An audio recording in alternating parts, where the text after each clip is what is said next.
And as the cold reality of his past began to sink in, Stanley decided that this machinery would never again exert its terrible power over another human life. For he would dismantle the controls once and for all. Oh, Stanley, you didn't just activate the controls, did you? After they kept you enslaved all these years, you go and you try to take control of the machine for yourself. Is that what you wanted? Control? Oh, Stanley, I applaud your effort, I really do. But you need to understand, there's only so much that machine can do. You were supposed to let it go, turn the controls off, and leave. If you want to throw my story off track, you're going to have to do much better than that. I'm afraid you don't have nearly the power you think you do. For example, and I believe you'll find this pertinent, Stanley suddenly realized he had just initiated the network's emergency detonation system. In the event that this machine is activated without proper DNA identification, nuclear detonators are set to explode, eliminating the entire complex. How long until detonation then? Let's say 2 minutes. Now this is making things a little more fun, isn't it, Stanley? It's your time to shine. You are the star. It's your story now. Shape it to your heart's desires. Oh, this is much better than what I had in mind. What a shame we have so little time left to enjoy it. Mere moments until the bomb goes off. But what precious moments each one of them is.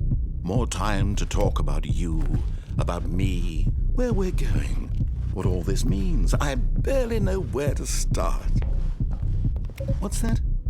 You'd like to know where your co-workers are? A moment of solace before you're obliterated? All right, I'm in a good mood. You're gonna die anyway. I'll tell you exactly what happened to them. I erased them. I turned off the machine. I set you free. Of course, that was merely in this instance of the story. Sometimes when I tell it, I simply let you sit there in your office forever, pushing buttons endlessly and then dying alone. Other times, I let the office sink into the ground, swallowing everyone inside, or I let it burn to a crisp. I have to say this, though, this version of events has been rather amusing. Watching you try to make sense of everything and take back the control wrested away from you, it's quite rich. I almost hate to see it go. But I'm sure whatever I come up with on the next go-around will be even better. My goodness, only 34 seconds left. But I'm enjoying this so much. You know what? To hell with it. I'm going to put some extra time on the clock. Why not? These are precious additional seconds, Stanley. Time doesn't grow on trees. Oh dear me, what's the matter, Stanley? Is it that you have no idea where you're going or what you're supposed to be doing right now? Or did you just assume when you saw that timer that something in this room was capable of turning it off? I mean, look at you. Running from button to button, screen to screen, clicking on every little thing in this room. These numbered buttons, no, these colored ones. Or maybe this big red button, or this door. Everything, anything, something here will save me. Why would you think that, Stanley? That this video game can be beaten? Won? Solved? Do you have any idea what your purpose in this place is? Stanley, you're in for quite a disappointment. But here's a spoiler for you. That timer isn't a catalyst to keep the action moving along. It's just seconds ticking away to your death.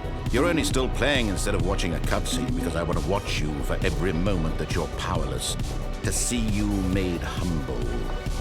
This is not a challenge. It's a tragedy. You wanted to control this world, that's fine. But I'm going to destroy it first, so you can't. Take a look at the clock, Stanley. That's 30 seconds you have left to struggle. 30 seconds until a big boom and then nothing. No ending here, just you being blown to pieces. Will you cling desperately to your frail life, or will you let it go peacefully? Another choice. Make it count, or don't. It's all the same to me, all a part of the joke. And believe me, I will be laughing at every second of your inevitable life from the moment we fade in until the moment I say, happily ever up.